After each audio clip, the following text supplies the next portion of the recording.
Yeah. All right, Carvers and Creators, let's do it. Hello and welcome to Season 2, Episode 24 of Carvers and Creators, a weekly demonstration and discussion with pumpkin carvers, sculptors, and multi-talented artists. We please ask that you please give us a like and a follow on the platform you're watching us on. Let us know in the comments where you're watching from, and if you have any questions for the carvers and our special guests. Let's meet the carvers. First, he's an artist and sculptor from Boston, Massachusetts. He's a 2019 champion of Food Network's Outrageous Pumpkins. Paul Dever, welcome. Hey, Paulie. Hey, happy Thursday, everybody. Happy Thursday to you as Good well. to be here. Next, he's a multimedia sculpture artist from Tucson, Arizona, and a finalist on Halloween Wars 2019 on the Food Network. Matt Harper, welcome. Aloha. Hello, guys. Happy Thursday. Hey. Our guest tonight is a master toy designer who has worked on projects such as Dark Crystal, Sesame Street, and Fraggle Rock. He is the king of gross. Please welcome Tim Clarke. Welcome. Nice to see you. Welcome. Thank you for being here. My name is Michael Mondragon. I'll be running the show, moderating comments, and chiming in from time to time. Let's look at our creations from last week. The subject was hysterical cryptozoology. Matt, tell us more about this one. So, Tim, I started with a big, tall squash like this, and I was able to. When the wheel spins and it picks cryptozoology, it's like to me it was a struggle because I could not think of anything, and then I'm like looking at it, I'm like maybe I can add a head and make this look like the Loch Ness Monster because I had such a long thing. So this guy ended up being kind of a very crazy Loch Ness Monster with little fins on his neck. I don't know. That's my guy. He's awesome. Looks like the Loch Ness Monster. Yeah. He's a little bit of a, I guess he or she, we don't know the gender of the Loch Ness Monster, right? A monstrous. Monstrous, yeah. But it's hysterical for sure. It's awesome, man. I love the eyes. Yeah. Got that cool cartoon style to it. And you can't see it in this, but you kind of had like a bend, like a pack of hot dogs in the neck there. It had an awesome bend to the back of the neck. Yeah, the little crease. Yeah. Yeah, it was awesome. It was such like if you guys go on to our social media on Matt's, you could see he has like a video, and that's the only way you can really catch it all. It came out dynamite all the way around. Did you other than the like the gill part or the fins, whatever you're calling them, are the teeth glued in, or did you sculpt them? They're all sculpted. Everything else, but the Dynamite. fins were sculpted. Yeah. Well done, sir. One nugget, and I was worried about when you cut through some of these squashes, it gets a little bit hollow in the very center, and I was worried about that as I cut up under the neck, but it didn't happen. So like this thing was a fresh one. So yeah, that's awesome. Yeah, fantastic. Yeah, here's Paul's from last week. Wow. Absolutely amazing.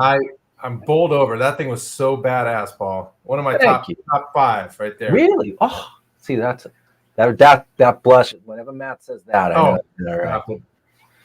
Yeah. Paul, he already looks pickled. I think you should pickle him. Yeah. It should have been a hysterical pickled jackalope. Well, I didn't want to do the ones that I knew were already going to get taken, which I figured we would all going to end up doing Bigfoot. Right? That's the one you think of in cryptozoology. Matt took a chance and did a super tough one with doing Nessie because of the neck, and then after that, it's like it's all folklore stuff. So, and because we had just had our puppeteer friend Landon on, who has a jackalope, it was like, well, it popped into my head, now I can't unsee it. So. I love it. Everything about it, Paul. The look on his mouth, the way it shifts, the eye, the squint, the ear flopping, and even the texture of the hair, everything just out of this world. Yeah, the jaw is tremendous. The displaced jaw is absolutely awesome, and this is awesome. Our guest from last week, who was snow carving, got his in at the very last second. Okay. I don't get the. Oh, nice. The dragon. Wow. Yes. Look at so that. He was snow carving. Wow. That's awesome. Tim, we did. He took the wheel challenge, but it was the first time someone had ever carved snow live with us, and so he was sitting in Buffalo, New York, in 10-degree weather outside, and chipping away at snow, and then he did this awesome paint job on it. So that's cool. That's really cool. I wonder what he did the spikes out of. Icicles? I think it's icicles. Yeah, that's probably off the gutter. Yeah, there's a lot of icicles in Buffalo. Oh yeah. If so, and then he painted them as well. That's pretty impressive. Yeah, Eric's a master of paint. He's real good. I mean, anything you see him paint, he does. It's so even. It's well done. Good job, Eric. Way to get it in. I had a bunch of ribs ready to go if you didn't get it in time. I was gonna tease you. Yes. Awesome. Well done. So here is my my offering for this week. I couldn't go with cryptozoology, so I went with cryptocurrency. Nice. So in hysterical cryptozoology, we trust. Very good. Thank you. That is dynamite. You should mint that. Maybe somebody would buy it. I think there's a new coin now. I think coming out called the Historical Cryptozoology. Oh, that's a beauty. That's awesome, Mickey. So there you go. Wow. So maybe I might make it and then give it away on one of our excursions later this year. That's awesome. I like when Mick plays along. Me too. There you go. Awesome. Thank you. So Tim, I'd like to introduce you to the fourth member of Carvers and Creators responsible for choosing our carving subject tonight. It is the hollow wheel, the Sinner Spinner, and Paul will explain more right now. Here we go. Here we go. Hi, everybody. Okay, here we are once again on a Thursday with the wheel of anxiety. That's its latest name. Added a couple things, took a couple things away week to week. Some things keep coming up over and over again. I think hysterical has come up a world record amount of times. We've swapped out a couple of subjects to not get repetitive. So this week we have puppet, Karen, plump, nerdy, psychopathic, parasite, guest choice, amphibian, primate, and villain. The second spin, which will be the emotion, will be repulsive, sulking, sad, bored, irritated, drunk, grizzled, stoned, euphoric, or charismatic. Charismatic, every time I say it, I feel like we've landed on it, but I think I'm just sick of saying it. I don't think it's ever landed. But you're so charismatic, Paul. Thanks, man. Maybe it's too much charisma. Is that what it is? It won't land on it. It's just like a metallic thing. I don't know. Ready? Yeah. Oh, guest choice. Ooh. Guest choice. Start thinking. So you can pick one of the things that are on there, or you can pick something, right, Paul? I mean, isn't that guest choice? That's almost like fixing the spin right there, Harper. Putting the ideas in his head already. Sometimes if you just want us to carve something simple, it's up to you. This is easy. Okay. I think I have an idea what Tim's going to tell us to do. For the from the game of gross, it's got to be gross. Drunk. Gross drunk. Drunk guest choice. I choose for the guest to get drunk. So, what are you thinking, Tim? Gross. Gross. Anything. So gross and drunk. Gross and drunk.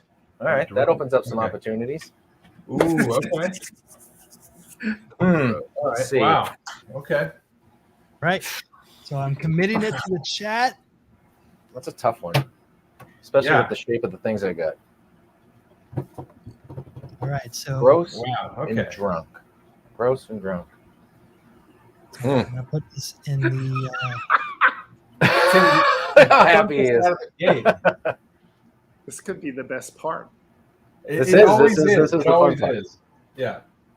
Let me see what I got. I got a couple. I got different choices. Yeah, I'm doing the same thing. So Tim, Paul, and I, this is kind of what we're down to for we don't have pumpkins at the time of year. So it's like, is it Ernie or is it Bert? What do we got here? Yeah, right. That's what it feels like. Oh, you got some good shapes though. They both work. They both work. So yeah, they both could be. Yeah.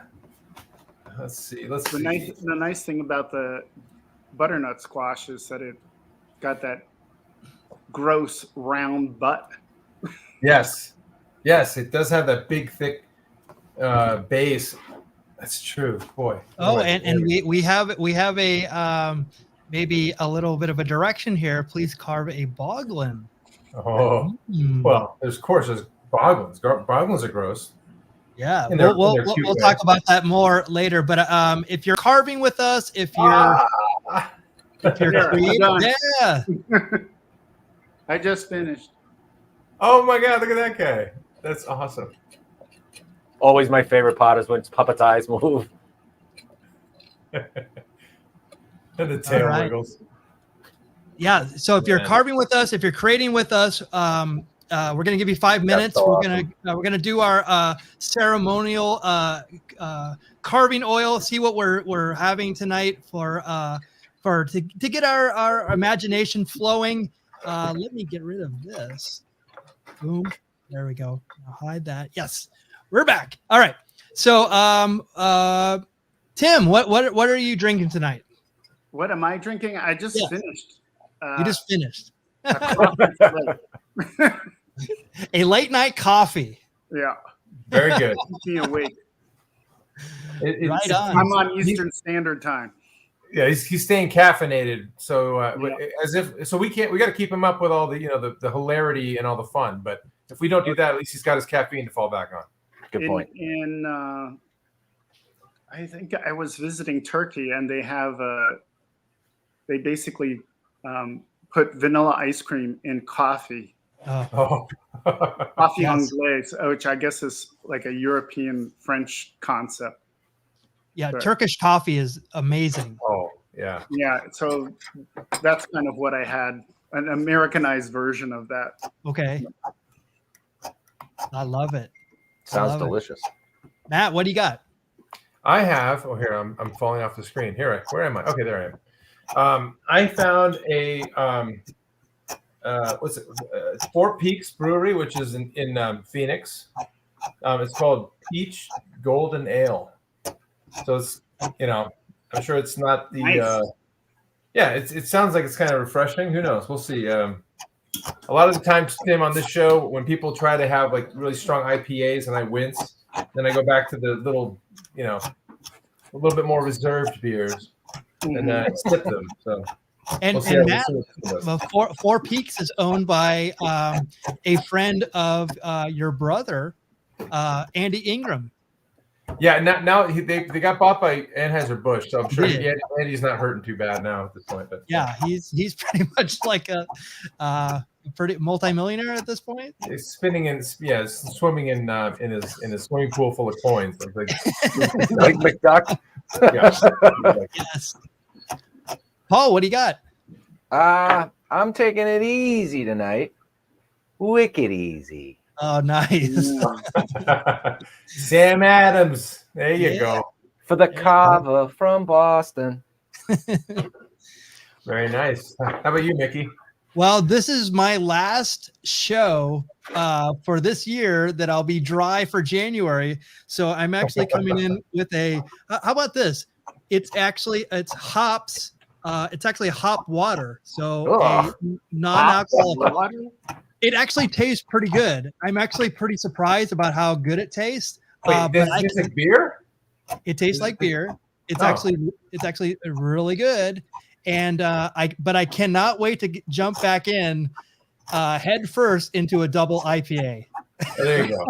Yeah, you're gonna fall face first off your chair once you do because it's been a month. You're a lightweight now. Yeah, exactly. I am. Yeah. Well, cheers, guys. Even though you got Tim, you might have to get another cup of coffee, but this is our creative oil here, carving oil. Yes. Carving oil. It's my mug from Peru. Ooh, nice. Very nice. So Tim, let's start out. Paul and you have a connection here because Paul loves the boglins. So tell us more about boglins, where they started, and actually where they're at now. Well, let's see. After working on Dark Crystal, I was in London, and we finished up the last day of shooting, and my wife and I finally went on our honeymoon. And when I got back to London, they said, well, you're going back to New York because Jim is starting up a new project and you're going to be working on that. And I said, okay, great.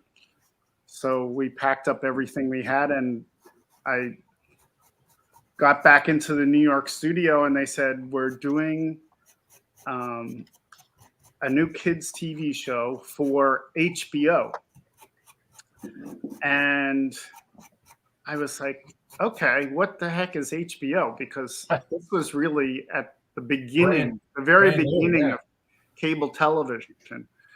And that was Fraggle Rock. And the first thing I did was I got a sketch from Michael Frith, who was the art director at Muppets, for Uncle Traveling Matt. And I was assigned to make Uncle Traveling Matt, and he had this really nice pronounced mustache.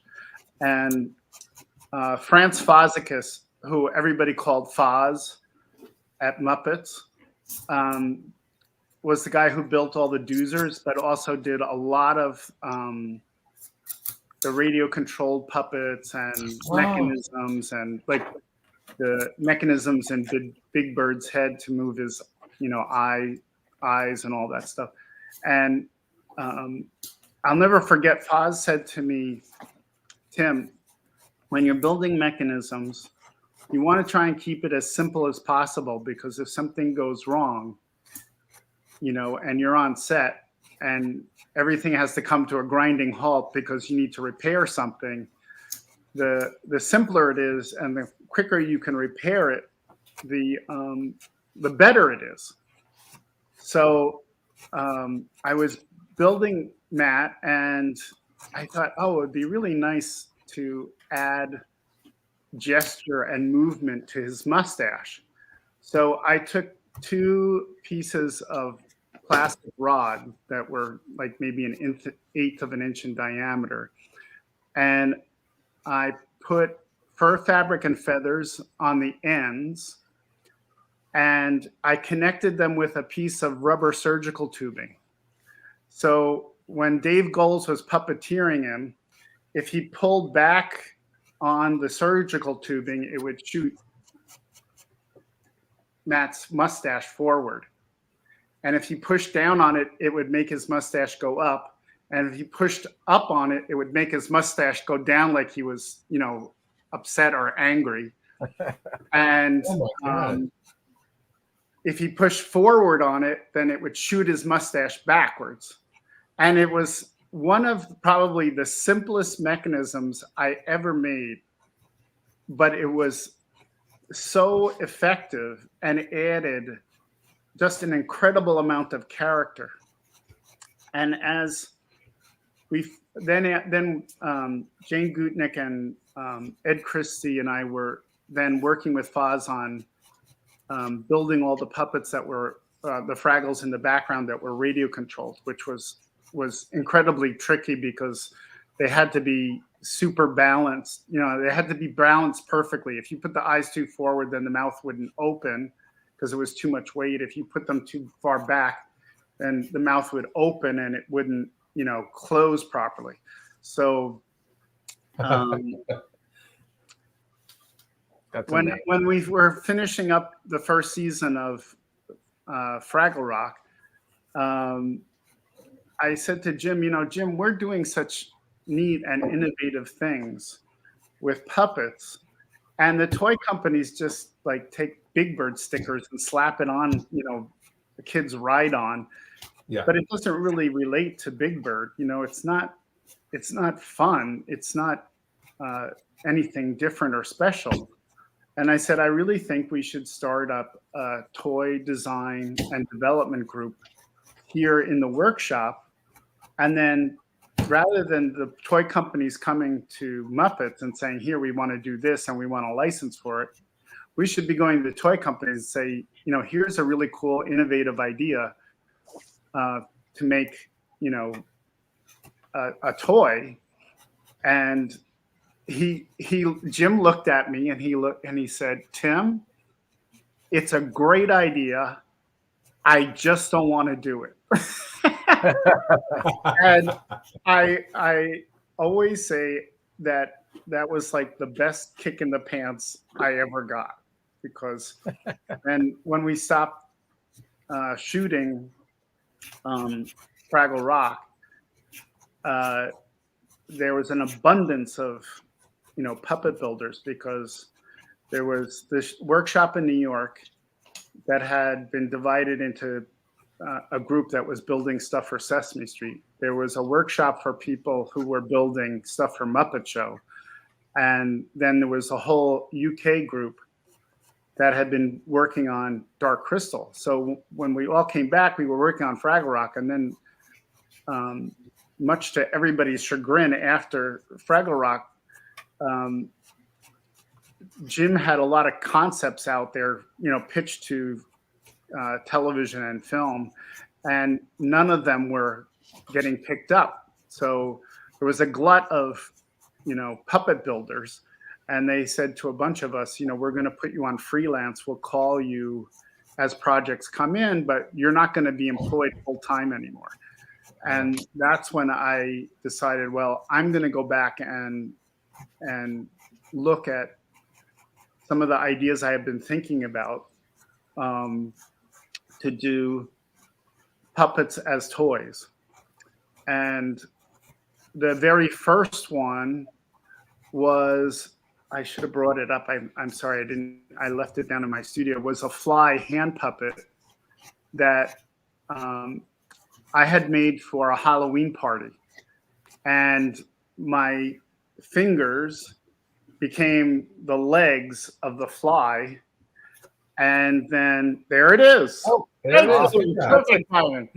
And like so these were ping pong balls covered in silk chiffon that was thread that was green and like a purplish hue cross woven. So depending on how they picked up the light, they looked either green or purple. And then it was fur fabric. And then this is polyethylene foam, which I painted. And then the top whitish layer was magic marker. And then it was a little thin strip of rattan that I steam bent and then put silk over the top. Wow. And then it was a stretch fabric with little fur fabric pieces at the very end. And I would just go to the Halloween party. I didn't like wearing masks at Halloween parties because then you couldn't drink or eat and you had trouble talking to people. So I thought, oh, this is the perfect thing. So I would just walk over and have it pounce on people's shoulders and they would go, ah, it's like, or I would have his, little proboscis, stick into somebody's drink. And it always got an incredible reaction. And that was the beginning of Sectors, which was an action figure line, which had action figures on the back of the insects and then flapping wings. And Maureen Trotto and I, who, Maureen and I had been working on TV commercial props and puppets and stuff part-time. And we went and met with Seven Towns, who was the people who represented Rubik's Cube. Oh. And I pulled this out of my little bag of tricks that I had brought along that day. And Larry Mass, who was in the New York office at that time, took one look at it and he said, oh, this thing is phenomenal. We're going to put action figure on the back of the insect. And this is going to go like crazy. So then Maureen made models and we pitched it to, got pitched to Coleco in February of that year. I think it was 83, I guess. And Coleco picked it up right away. They wanted it. And this was at the height of Cabbage Patch Dolls. So Coleco was flush with money. Oh, wow. They picked this up right away. And it became Sectors, and there was a cartoon too, right? There was just an animated. Yes, there was. We were actually in production to do a stop motion animation with live actors in California. We had started production on a movie, but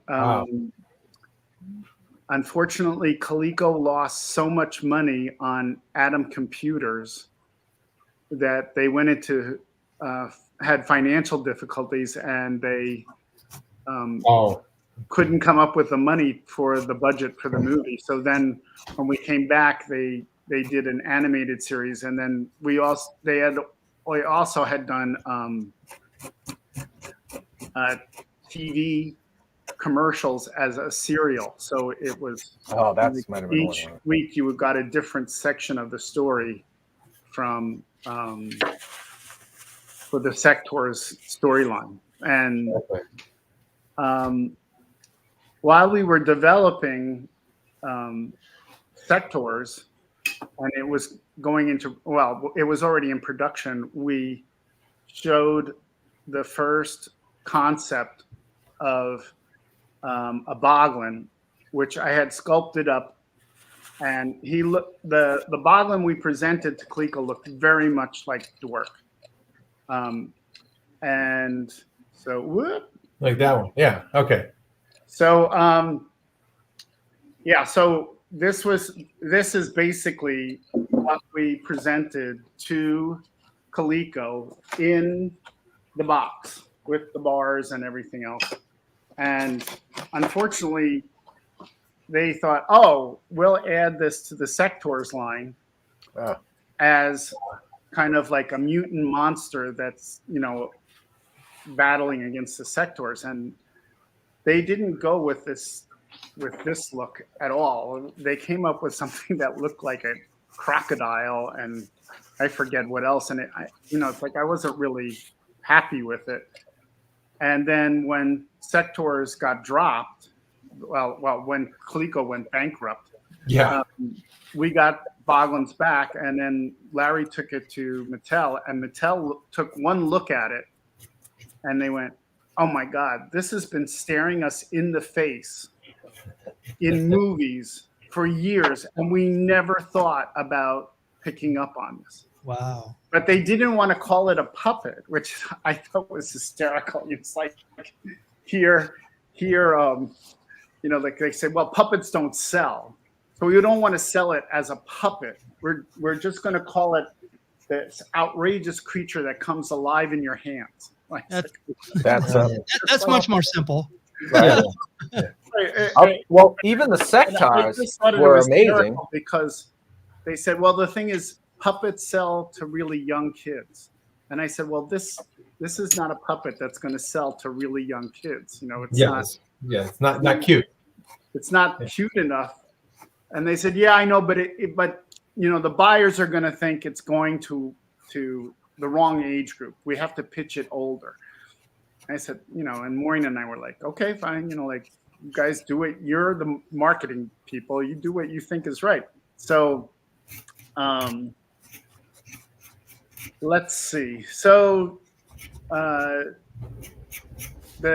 they came up with the three main characters, and Boglins was, based on a lot of the work I had done in Dark Crystal with foam latex. The original sample was made out of foam latex, and he had a spring-loaded mechanism in his tail, the end of his tail. So the original prototype is, so if you squeezed it way back there, if you squeezed it, his hand would grab things.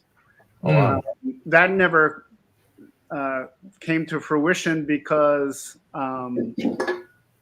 it was too expensive to produce.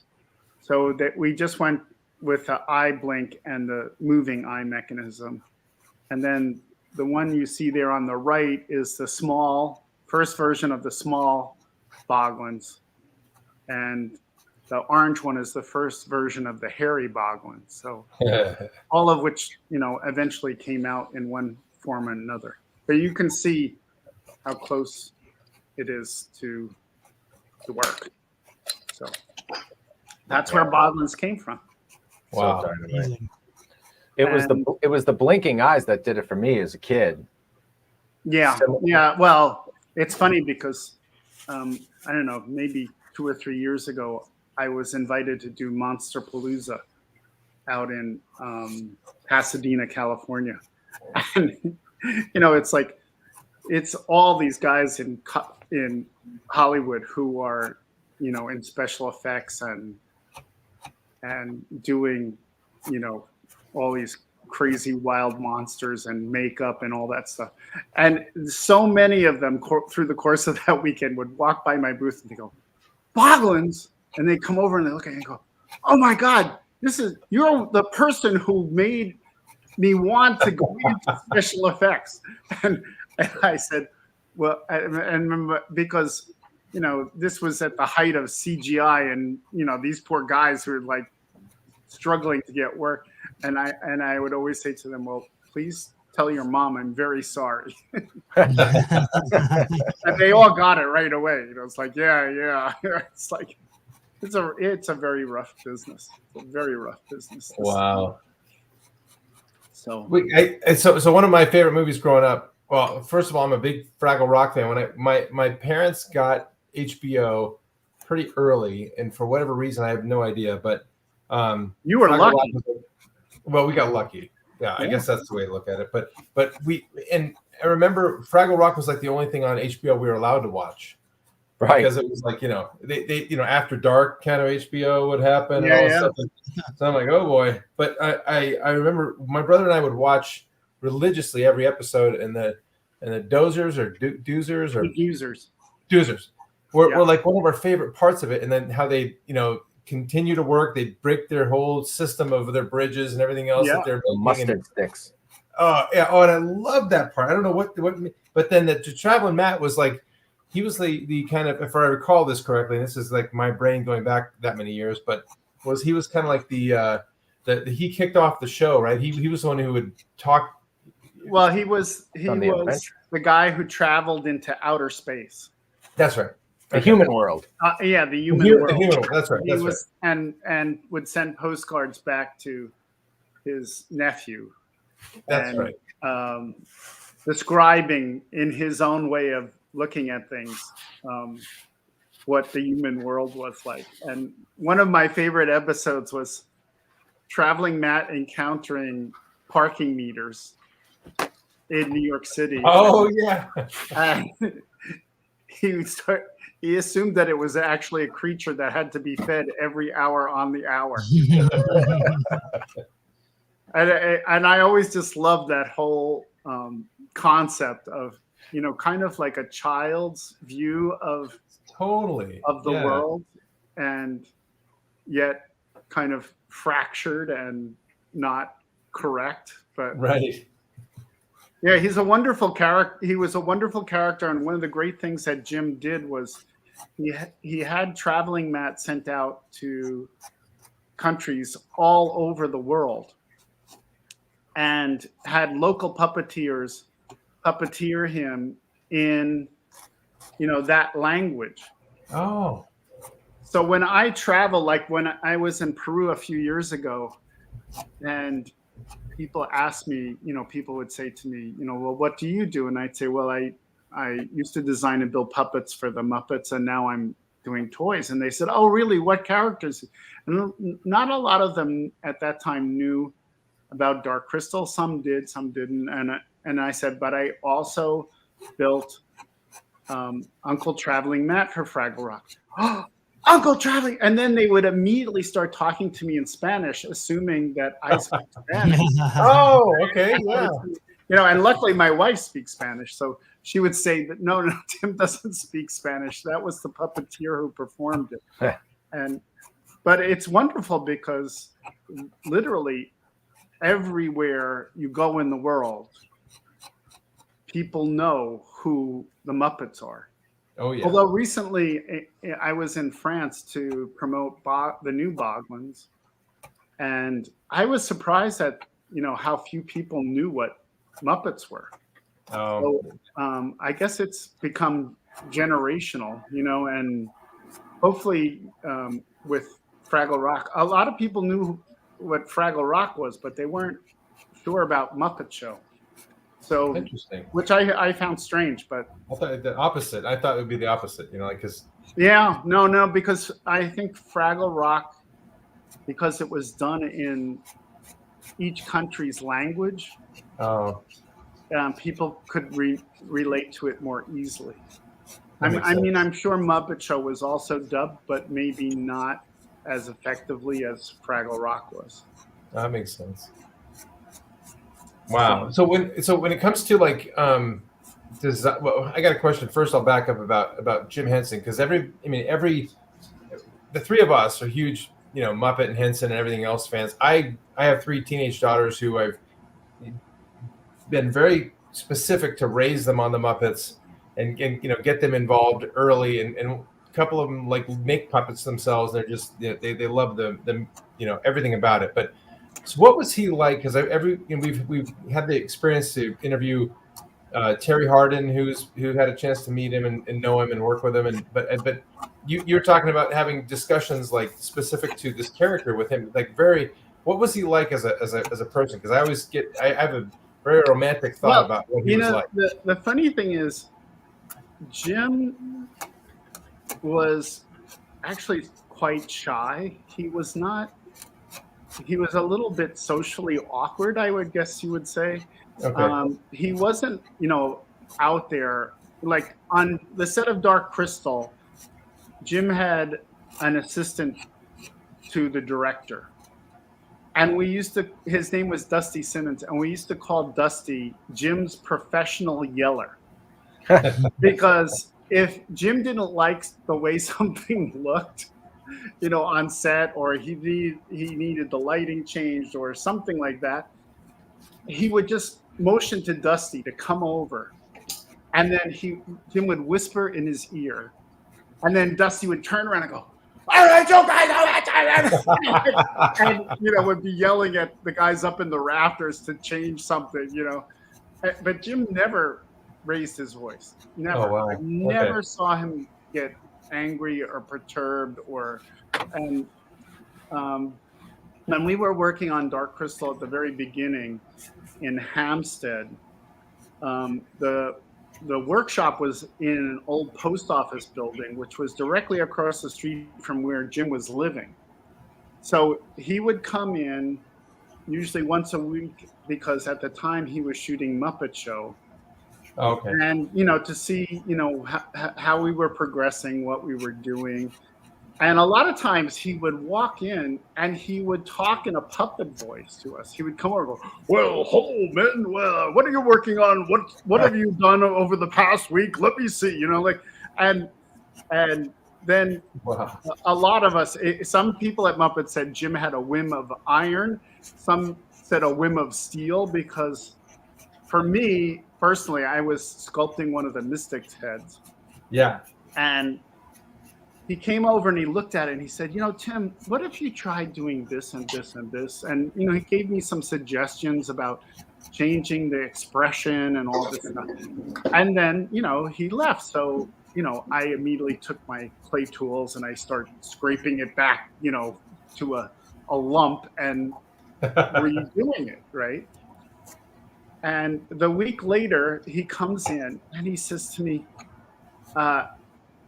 "Tim, what did you do?"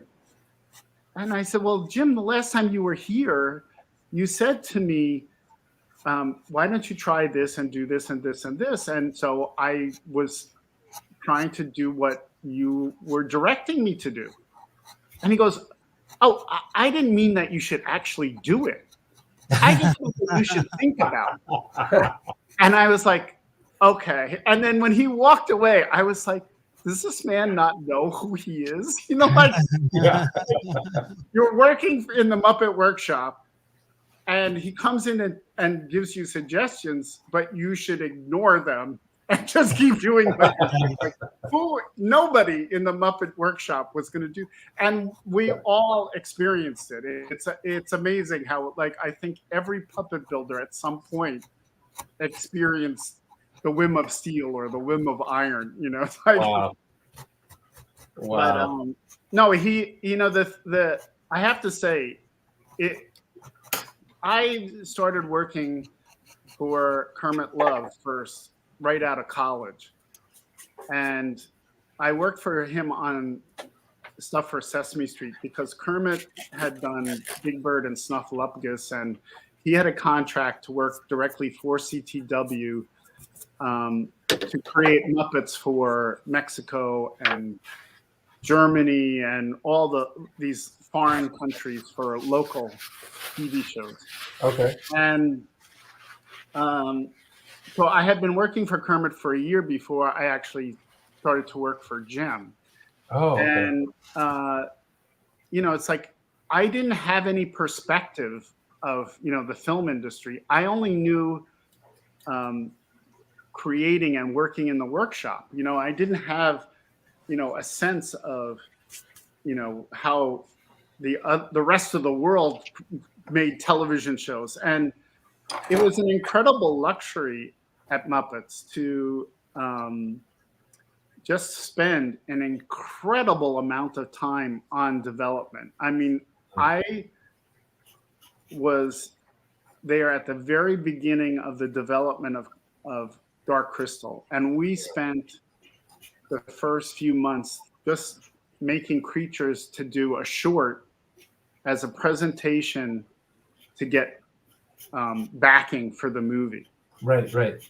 And then from that time period, I worked in New York for 9 months, developing the structure and the way that the Mystics' heads would be built and what the mechanisms were in them and what the structure was. And then after 9 months of doing that, yes, that's actually the very first. That was shot in Jim's backyard in Bedford, New York. Oh my God. And that head, I think Debbie French, who was working on the Mystics before I got there, and then she left. And I couldn't believe somebody was leaving this incredible job. Yeah. And so the Mystics got turned over to me, but that head was carved out of a block of foam and then painted with latex paints. Okay. And that was just to be a test to give an idea of, you know, how the movie would look. And then Sharon Amott and I built the costume, and I built the mechanism that controlled his arms. The hands were just glove extensions. They were nothing fancy at that time. And then, you know, the whole thing was, how are we going to make these four arms move, and how are we going to make the creature itself move? So that was basically the first kind of 9 months of work. And then the whole thing got picked up, and a bunch of us went to Hampstead to start the workshop in London. And literally, you know, I walked in there and it was just a big empty post office building. You know, it's like there was nothing there. And Sherry Amott turned to me and she said, "Well, what do you think we should do first?" I said, "Well, first I think we should get phones, because when I landed in London, they hadn't given me the address of the workshop. And I was on a red eye, so I got into London at, I don't know, like 2 o'clock in the morning. I went to bed and I woke up the next morning. I had no idea where I was. I walked out the hotel and I said, nobody gave me a phone number because they had no phones. And I said, and I had no address either. And I was like, oh my God, I don't even know which direction to walk in. You know, so I went back in and I was sitting in my hotel room, and after like an hour or so, Sherry called, you know, the phone rings in my room, and I pick up and she says, "Tim, where are you?" I said, "I have no idea." I said, "Nobody gave me a phone number or an address." And she said, "Oh, all right, fine. I'll come down and pick you up." So, you know, and then we got into the workshop, and you know, I said, after we get phones, I said, I think the next thing is to build tables. And my sister had been dating a guy in New York who was English. And he was a woodworker. So I contacted him and I said, Ian, do you know anybody here? Because he had come from England and he was teaching woodworking in England, who can help us build a whole bunch of desks. And they need to be on wheels that we can, put them up and down depending on how we want to rearrange the space, depending on the creatures and how big they are and what we're building. And he said, yeah, I know the perfect guy for you. So he put me in touch with this guy who was teaching woodworking at a university.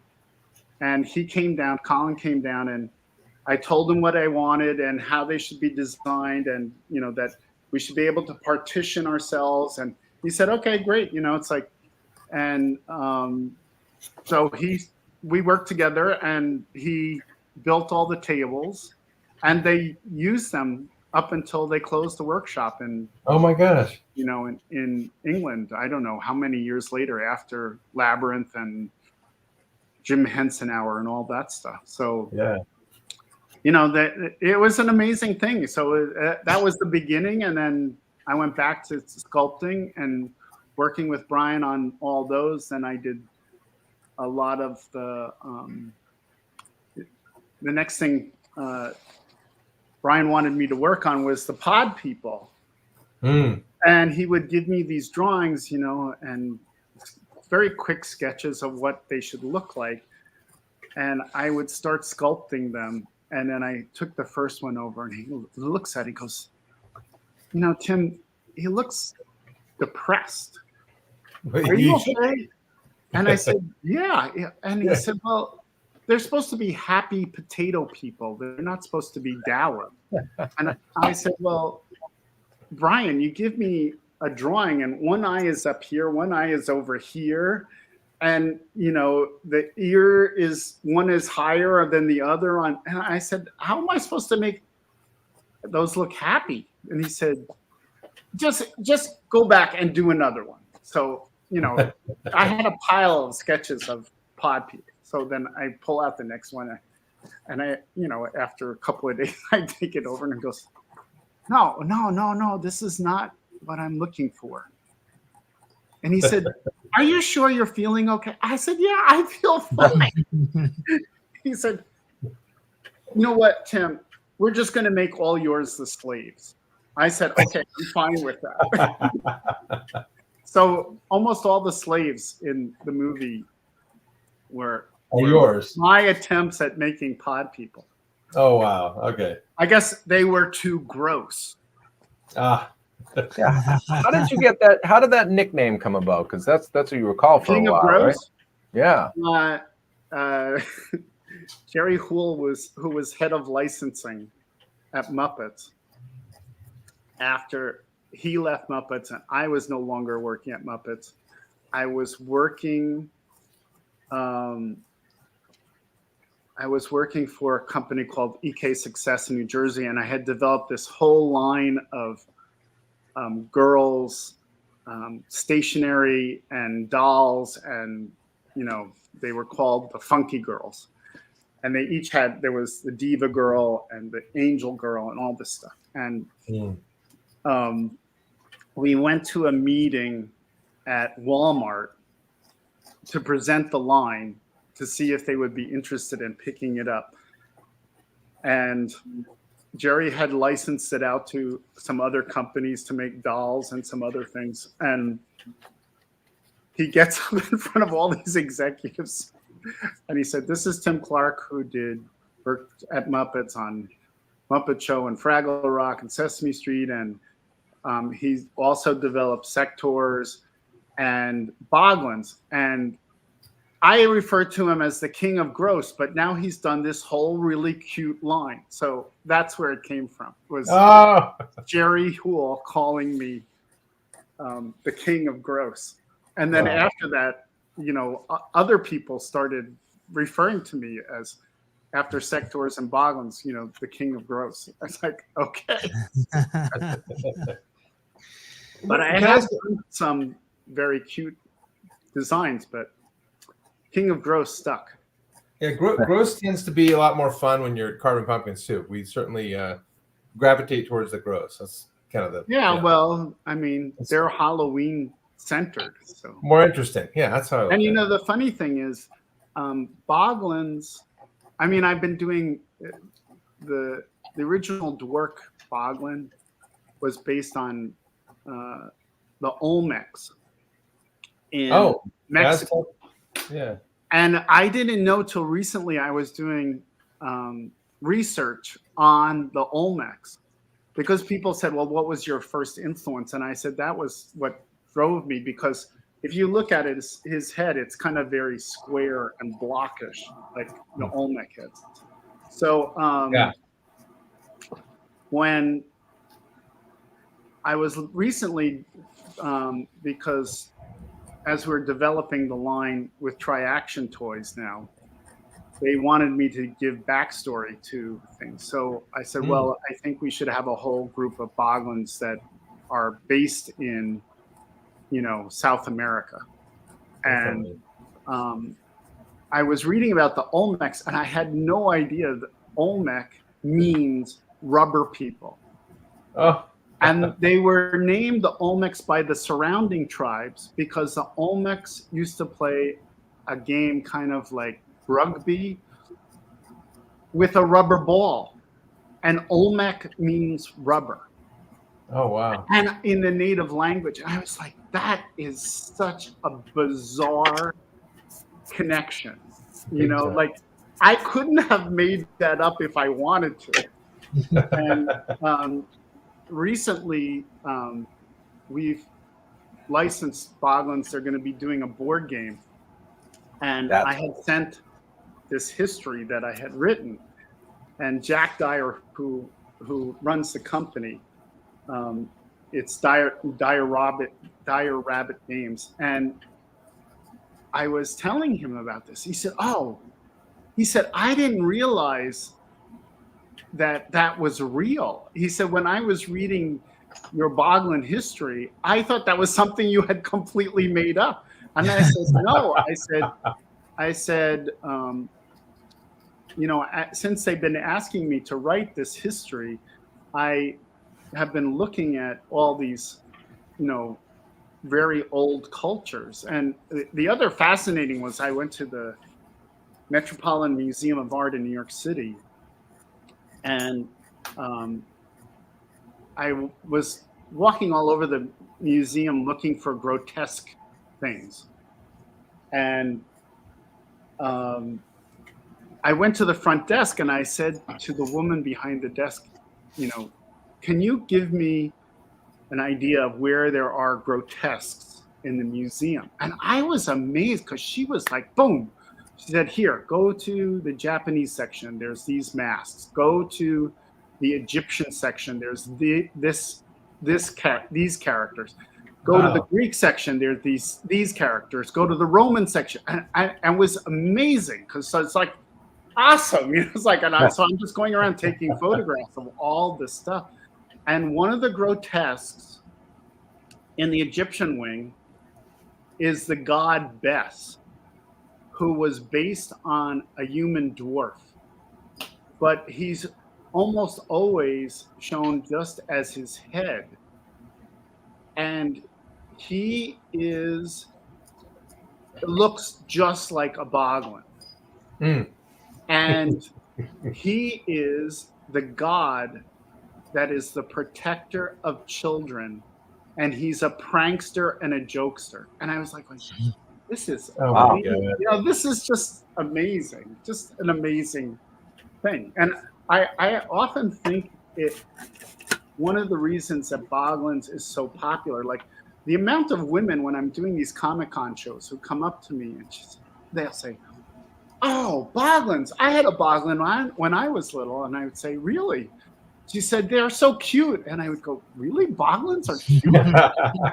Because Mattel pitched them totally towards boys. It was they never dreamed that girls would be buying these things. They said, no, they're ugly cute. And they would say, I was immediately drawn to them. And I think it's something about that kind of very primitive imagery that exists in Boglins, that is why they are, in a way, kind of endearing to children, because one, it's a monster, but it's a monster that they control. Right. Oh, good point. It's not a monster that's coming after them. It's a monster that they can manipulate. And my granddaughter is 2.5 years old. And, you know, when we were doing all the little video shorts to promote the Kickstarter campaign, she would just watch them over and over, mainly because she was fascinated, because my son was in it. His mother-in-law was in it. His wife was in it. You know, it's like, so in these little video shorts. And I think one, she was first fascinated by the Boglin characters, but then that she would see me in them, and, you know, like, what was Grandpa doing, you know, in the TV show, you know, and then everybody else she knew, you know. Mm-hmm. And when the Boglins finally got shipped, and I gave one to my son, and I went over to the house after I had given it to him, and he said, "Dad, just say Boglin to Leia. Just say Boglin." And I said, "Okay, fine." I said, "Leia, where's your Boglin?" She goes, "Oh!" And she runs over the corner, picks it up, and her first thing she does is chase her mom around the house, thinking like she's trying to eat her up. It was just like so classic, you know. It was wonderful. It was wonderful to see, and I love. I mean, my favorite thing is watching, you know, videos that people who had Boglins, you know, years and years ago, who have now given them the new ones to their kids, and seeing their kids playing with them. You know, they don't need any instruction. They don't need a video. They don't need anything. Right. They pick it up, and as soon as they realize that they can manipulate it and control it, they're right back into it. You know, they're right there in what a Boglin is. Nobody has to tell them. They know. I love that. You talked about like the Boglins, the new toy company and that kind of thing, and you even mentioned the Kickstarter thing. I want to hear your story about the Kickstarter and the new toy company and kind of the latest, because I know there's a whole new line coming out, and we should everybody. This is a great story. I just love this. Well, Chris Cafoni and I had worked at Melissa and Doug together, and he was in sales. And really, the only time I would see him was at Toy Fair in New York once a year. The rest of the time, we were on 2 different floors. But I had designed a whole line of hand puppets for Melissa and Doug, and I would demonstrate them at Toy Fair. And one of them was a pirate, and Chris loved trading pirate jokes back and forth with me with the puppet. And at one point, he asked somebody, like, you know, what else I had done, and they said, "Oh, well, you know, Tim used to work for the Muppets, and he created Boglins." And he goes, "What?" And he comes over to me in the middle of Toy Fair, and he goes, "Tim, you created Boglins?" I said, "Yeah, I was one of the creators of Boglins." He goes, "What are you doing here?" So years later, after I had left working for Melissa and Doug, and he had left, and he had gone on to work for another toy company. And every once in, you know, like every time we would go to a new toy company, I have been, you know, Maureen and I have both been pitching Boglins to, you know, toy companies all over for the last 5 years. Sure. And nobody was interested in picking it up. Why? I don't really know. I couldn't tell you why. You know, it's like we would come up with new concepts and extensions for them, and nobody was interested. Hasbro sort of was interested for a while, then decided they didn't want to do it. And then Chris had stopped working for a toy company, and he called me up and he goes, "Tim, what's happening with Boglins?" And I said, "Nothing." You know, it's like we've been pitching it everywhere, nothing's happening. And he said, I really want to do it, you know? And I said, okay, great. He said, you know, I have some money that I can put into it and to get it off the ground. And I said to him, well, you know, why don't we do a Kickstarter? And he said, what's a Kickstarter? And I said, well, we would pitch, you know, the concept on the internet through Facebook and Instagram and all these other outlets. Plus, I had been building my own handmade boglins, and I had like about 1,700 people who had ordered boglins from me through my, you know, my handmade ones. Okay. And I said we can use that mailing email list, and we have different tiers of, like, if you order 1 boglin, 2 boglins, 3 boglins, and then, you know, add-ons with T-shirts and posters and signed versions and all that right. stuff. And I said people will either donate money to us because they want to see the project happen, or, you know, they'll buy into the different levels, you know, to help fund the project, because each one of these guys costs $25,000 to mold because of all the parts. Oh my God. And then you have the arms, and then the clips to hold the arms in place, and the tail, and then the plug to hold the tail in place. So, you know, each one of these things adds to the cost of actually having them molded. Yeah. And so he said, all right, fine, let's start the Kickstarter at $25,000, and hopefully we can at least get one, you know, up and running. And I said, okay, great, let's do that. And so he said, why don't we do it? We'll set the Kickstarter to start the day before Halloween, because everybody thinks about boglins at Halloween anyway. I said, yeah, that's a great idea. And the guy who was building the website for us accidentally launched it the day before that at 12:01 a.m. And by 10 o'clock the next day, Chris called me up and he goes, Tim, what is going on? He was like, I said, yeah, I know, it funded already, didn't it? And he goes, yeah, it's funded and it just keeps going. And I said, yeah, that's great, wonderful. And he said, this is amazing. He couldn't believe it. You know, it's like, so it just kept building. You know, we had it set up to run from the end of October till December 24th, and it raised $250,000. Nice. A little over $250,000. So we were then able to do all 3 of the large ones, plus to start thinking about what the line extensions would be. And yeah, it's just been an amazing success. And Chris is the hardest freaking working person in the toy industry. I mean, what he's accomplished is really incredible, because we are selling all over the US, in Canada, all over Europe and the UK. And a lot of Americans don't realize that after Mattel had boglins only for like 2.5 years, we got the rights back, and 7 towns then sold it to Idealo Sayers in Europe. And boglins in Europe went on for another 8 years. Oh, wow, that's crazy. There were the mini boglins and the baby boglins and the wacky wall walker boglins. You know, like there were all these different, you know, product lines based off the base concept. So the popularity of boglins in Europe is much bigger and stronger than it ever was in the US, although, you know, the Dark Lords. And the Dark Lords, funny enough, were only ever done in the US.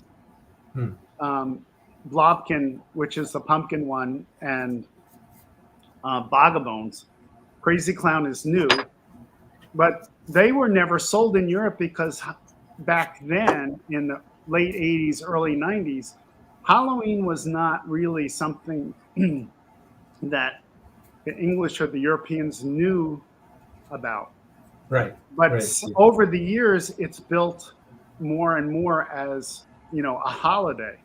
Yeah. And so the prices for, the original Blobkin and Vagabonds before we started the Kickstarter, they were like selling from up to like $800 a piece. And Really? so like when we brought them back, I said, well, we're going to have to do Vagabonds and Blobkin because everybody,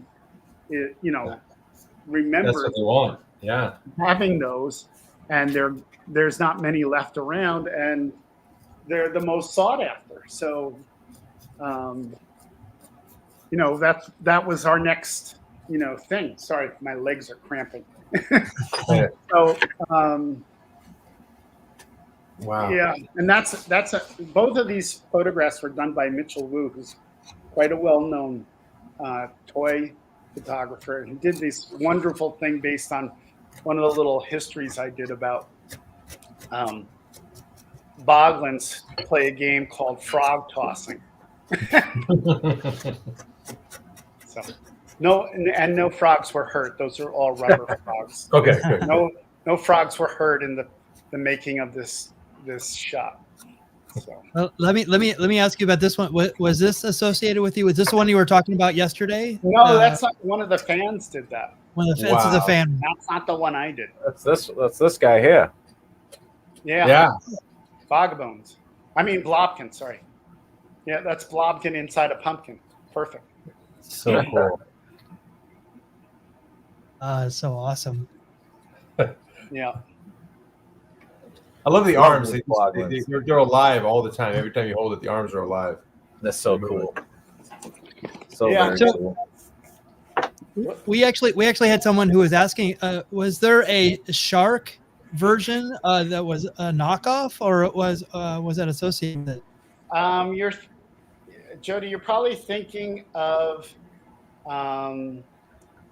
Street Sharks?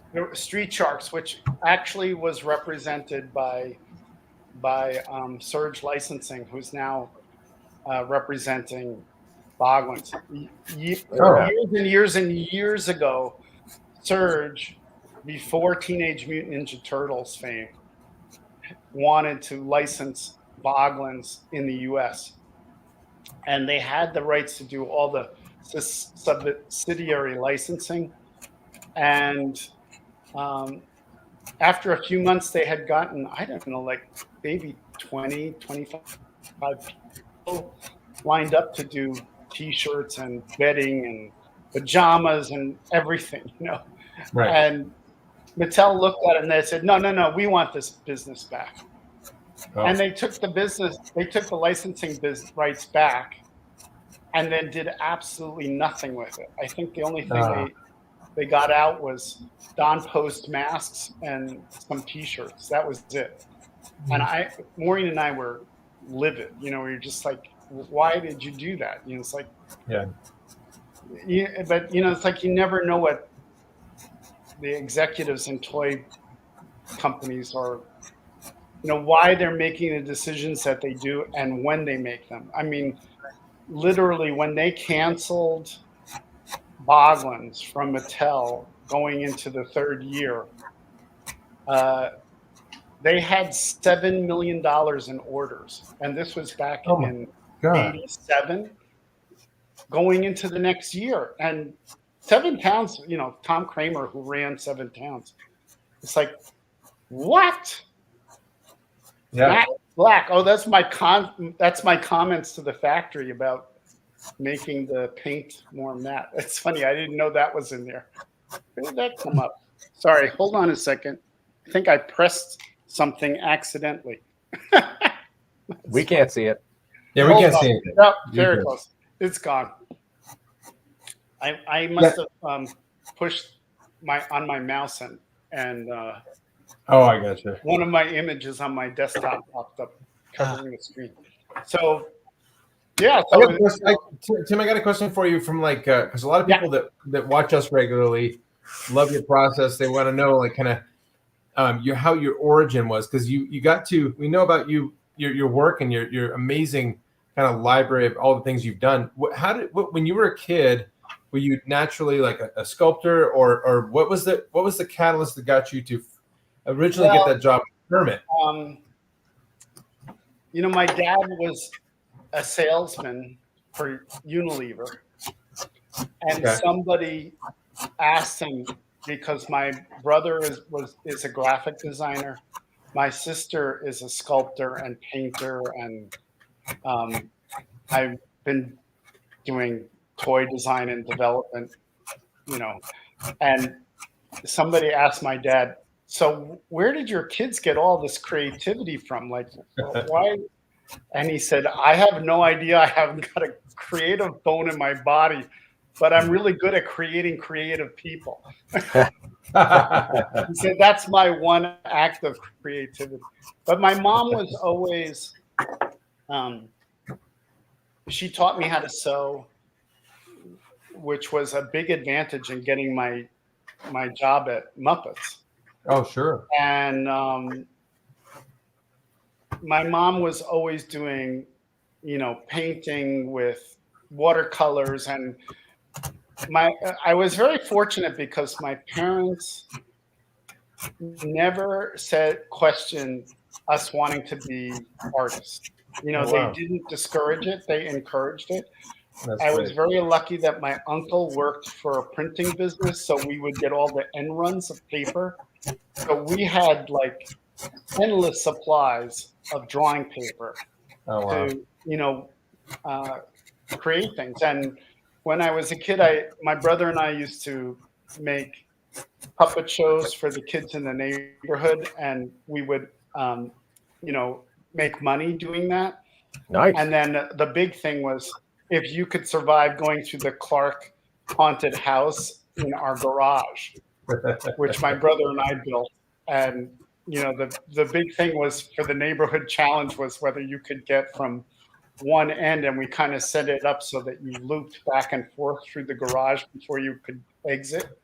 And the big challenge was whether you could get through that without running out early, So yeah, we were always, all three of us were always creating something, making, interested in the arts and sculpting and painting and creating and making. And wow. Yeah, I was very fortunate because I have to say, when I was in high school on Long Island, most of my classmates were told they had three options.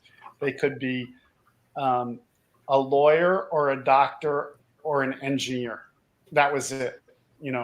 Those were your three life choices. Yeah. And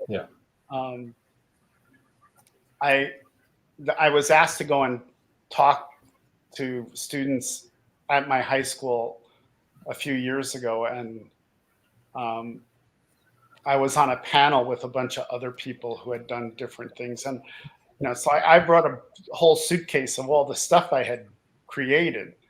Yeah. And a couple of people went before me, and then I pulled out all this stuff, and I said, I doubt much has changed here, that except for now, probably, people's parents want you to go into investment banking, right, right, and go to Wall Street versus being a doctor, a lawyer, right. And I think it's important for all of you who are different and want to pursue a different livelihood, that there are options out there for you. My wife is an art teacher and at a high school, and she's always so disappointed when parents are pushing their kids away from the arts. And it's like, a lot of people don't know this, and I find this fascinating, that Jim Henson went to Maryland State University, and his major was home economics when he started at the college.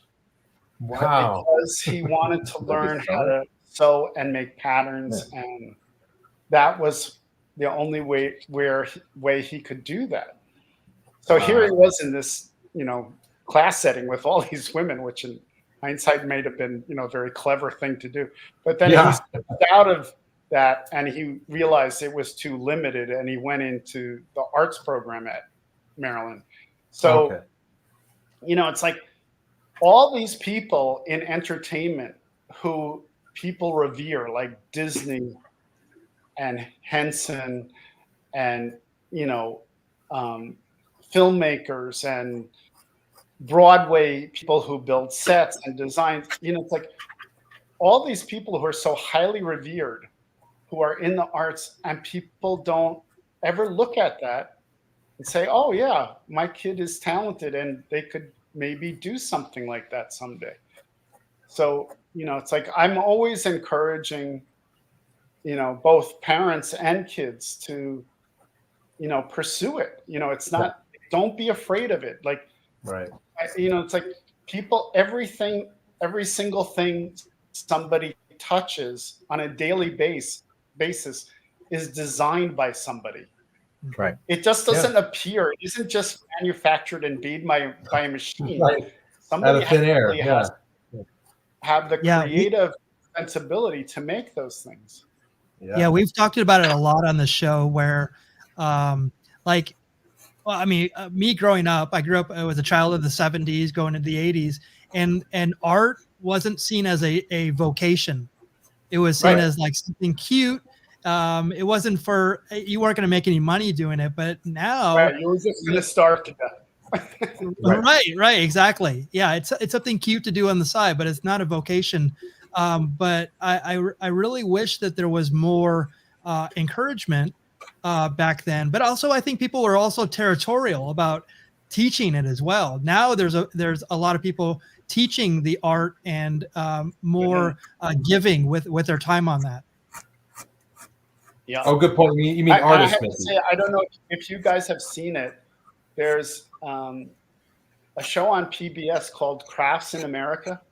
If you haven't seen it, you should watch it. It's incredible. And it has been running for 13 years now. And they go and interview all these artisans and craftspeople about what they do and how they do it.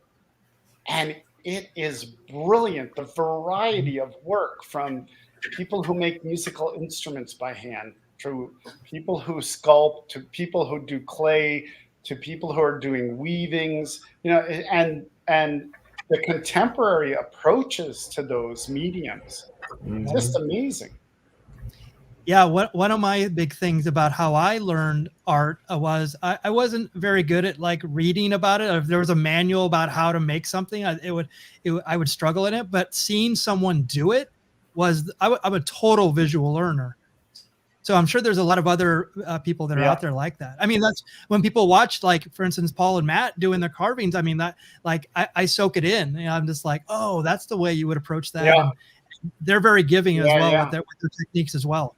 Well, it's funny because watching Paul at the very beginning, he picked up. I majored in ceramics as my art course at Pratt because I was in art education, and the very first tool he picked up was a trimming tool that they use on the pottering wheel, and I said, "Oh, that's interesting." I was like, I would never think about using that to carve pumpkins. There you go. It's all about the blade, the loop. Right. Anything that'll cut. Yeah. Oh, we use some pretty funky things from time to time. Whatever works. Right. Exactly. Yeah, I've gotten to use a bunch of scalpels lately, which are awesome because they're such a beautiful sharp point, and then you can get really good detail in like the corners of the eyes or like way into the teeth and stuff like that. When I was working in London, you couldn't get X-Acto blades. You could only get surgical blades. So we were all using surgical blades, which are, X-Acto blades are, lethal, but surgical blades are on even more another level. Oh my God. I mean, you drop that thing on the floor and it goes near your foot. It's going right through your foot. It's going in. Yeah. If it ever slept off my desk, I was like, no, Show us what you got, Matt. Oh, so very cool.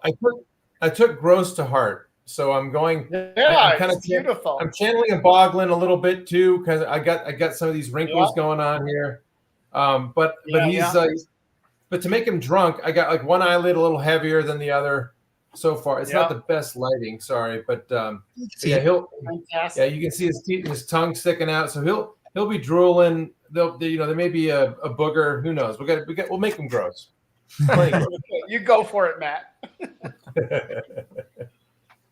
You got Polly?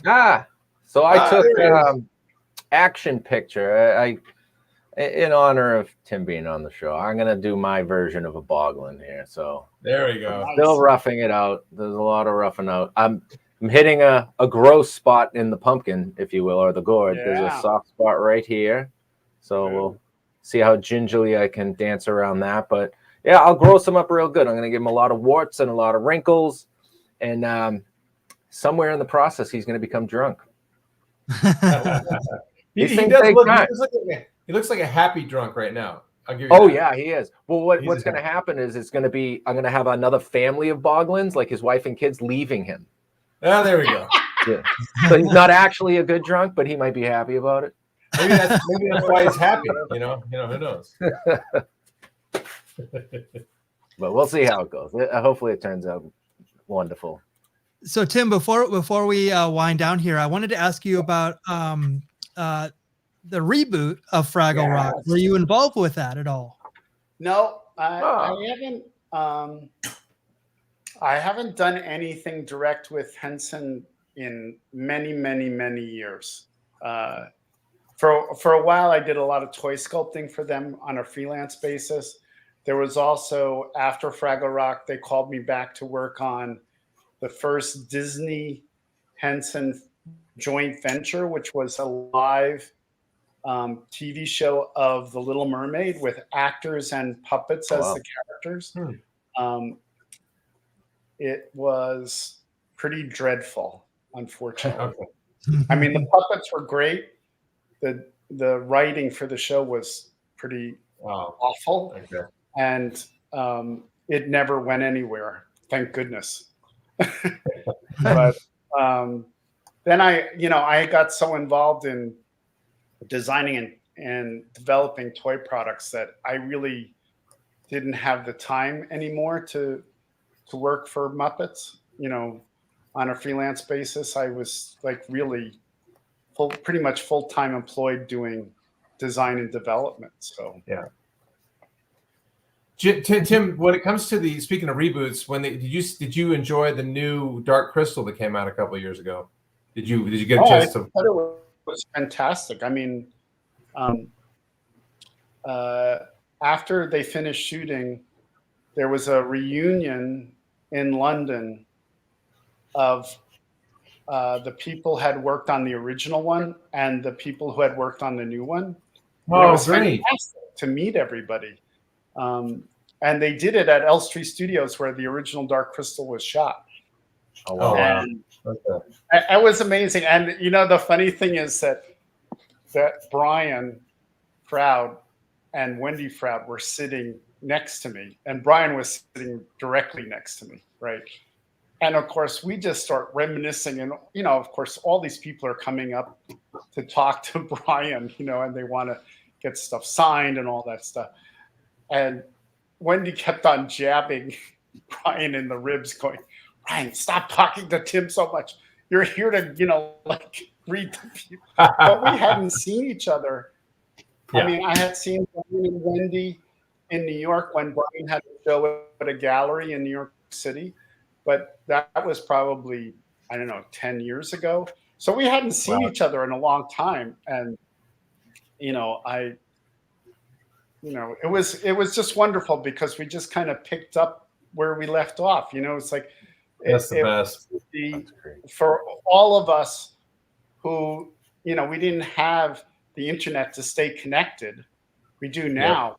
Yeah. We missed out on each other's lives for many, many, many years. So it was really spectacular to see everybody and, hear about, their kids and what they were working on and what they were doing. And, it's just, Thank God they got to do that before COVID. That was right before COVID. It was literally the February as COVID was starting to break out. It was wow, that's awesome. Of the month of February, and Brian Meal, who worked on Dark Crystal as a puppeteer, he puppeteered the Dying Mystic, which I worked puppeteering with him, doing all the cables while he was doing the mouth and the voice. Mm-hmm. And also with Urza, which was like Jen's master. He was going to come, but he decided not to go because he was worried that he's writing a lot of books now, and he was worried about getting COVID and having to then cancel his book tour. So he didn't come. But that's how close it was. It was like people were debating, should we go or shouldn't we go? But as far as I know, nobody got sick because of that event. It was just at the very beginning of hearing about it. And the whole world closed, and right after that. They want to do another one. I just don't know when, they're going to be able to. It's been horrible for these Comic-Con, businesses to get through this, and we had then this year I started going to shows and it's been difficult because now with the new variant, people are hesitant about whether should we do a show or wouldn't we do a show.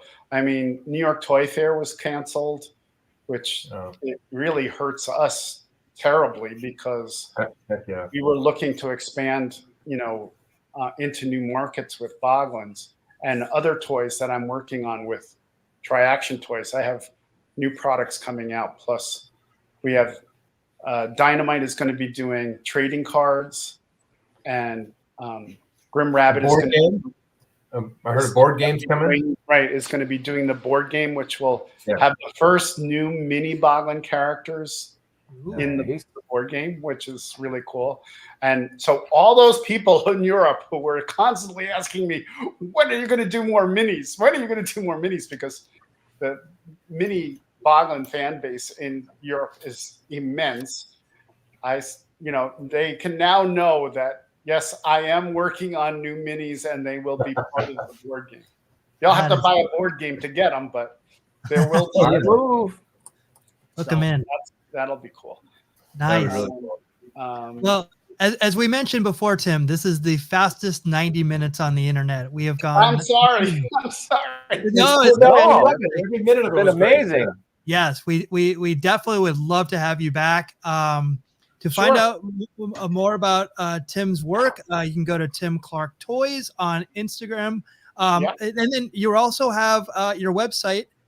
Totems.com. Right, and then if they want to buy Boglins, you can go to theboglins.com, which is Chris's website for purchasing Boglins directly from Tri-Action Toys. And they're at GameStop and Big Bad Toy Store and Toy NK, and there's a lot of online retailers, as well as mom and pop stores throughout the U.S. that have picked up Boglins because like a lot of retro toy stores and resellers of classic toys. They're all over. There's a lot of mom and pop stores that have picked them up and really helped spurred on the business in the U.S. market, which has been. Yeah, you think about Paul is your perfect demographic because he grew up on them, and now he's got kids who want them. Yep. So this is like a whole second generation getting into it. This is so cool. And then I'm doing Comic-Cons all over the country. I'm doing one in Wayne, New Jersey. The end of February, and I'm doing one in March, the middle of March. I'm doing New England Comic-Con again, and the end of March, I'm doing one in Massachusetts, And Monster Expo, I think, is the beginning of April. All right, so these things The are end of coming March, back. beginning of It April. sounds like they're coming back a little bit, right? Yeah, slowly. I mean, hopefully it's gonna stick. Yeah, no doubt. And more people get vaccinated, and the world will kind of go back to Normal. some normalcy. Yeah. Normal. Right. Well, this Not is where too you can normal. find Carvers and Creators. We're on Twitter, Facebook, Instagram, YouTube, and Twitch. Guys, did you have any last words before we sign off? Yeah, go buy a boggling. I think Twitch has got to be one of the words on that wheel next week. Like the character Twitch? Or like You can do a Twitter carving or a Twitch carving. Facebook is too general, but Yeah. But we've probably done guys that have a really bad Twitch. Like, we could do like a Christian mingle carving. cool. that's the week after. That's the week after. That's the week. Yeah, right. We got plenty of stuff to do. That's for sure. Yeah. Cool. Well, thanks again, Tim. This is great, man. I mean, you pleasure. designed a couple of my favorite toys growing up, like the ones that I may, like I said, still might be in a storage box from my childhood in my attic, and I don't want to even pull it out because once my kids see it, then I don't have it again. That's what the new ones are for, That's what the new one. That's what I said, and I might tell them, keep your hands off of my boggling. That's Dad's boggling, right? That's a grown-up toy. It's a collectible now.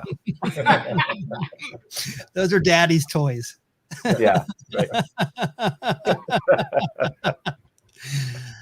Well, we will be back next Thursday with another Carvers and Creators, 4 p.m. Pacific, 7 p.m. Eastern. Thank you so much for joining us, Tim. We look forward to having you back, and we will see you next week. Good night, everyone. Okay. Take care. Pleasure. Thanks, Tim. Bye.